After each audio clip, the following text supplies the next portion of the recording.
Welcome, adventurer. I'm Brandon, and I'll be your voice guide through the Nutty Putty Cave. Alongside this, as you already know, Nutty Putty Cave is located west of Utah Lake in Utah County, United States. Despite its big reputation, the cave isn't actually that large.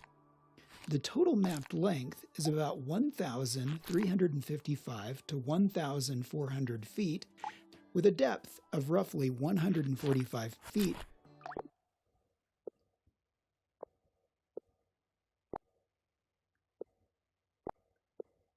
From this point, the cave splits into two routes.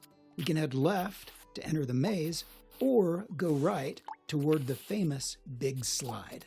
For the full experience, I recommend starting on the left. Let's go there now.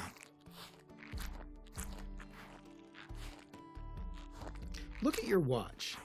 The percentage shows how much of the cave you've already explored. Remember, feel like sliding? You're not alone. At the height of its popularity, the cave drew more than 5,000 visitors a year. So much traffic wore the rock smooth, and experts warned that a fatal accident was only a matter of time in one of its main features, a long 45-degree chamber known as the Big Slide, where we are right now. Those safety concerns, along with the growing damage caused by constant use, led to the cave's temporary closure in 2006. They're also the reason for the ladder you'll find at the end of this section. Be careful on your way down.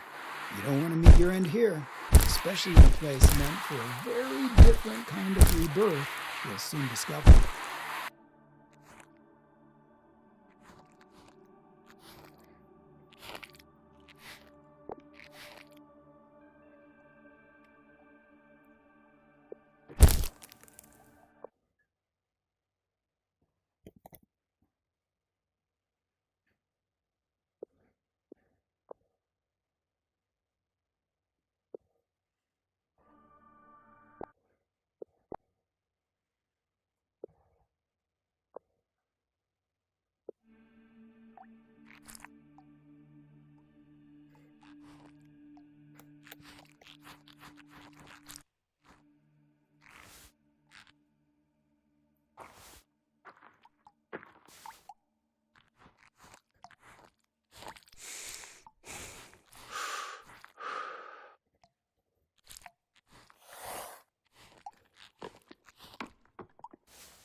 The corridor to the left leads to Ed's Push and the story of what happened there.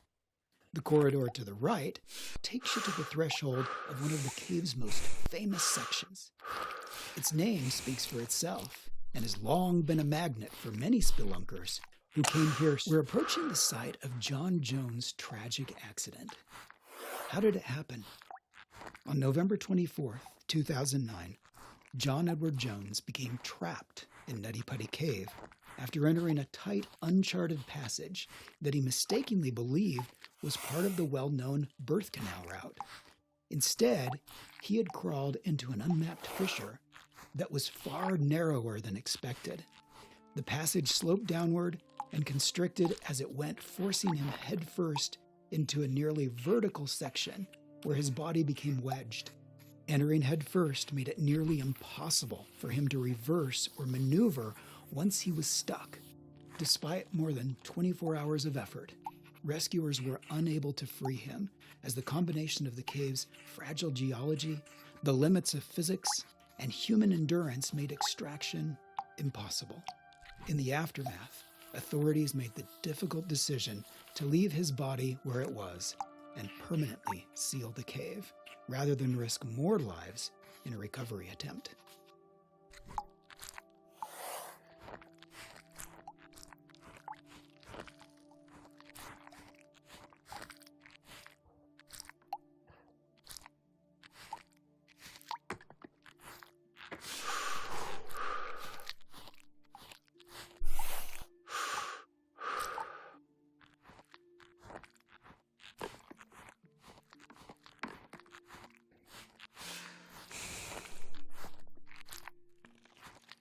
Oh, shoot.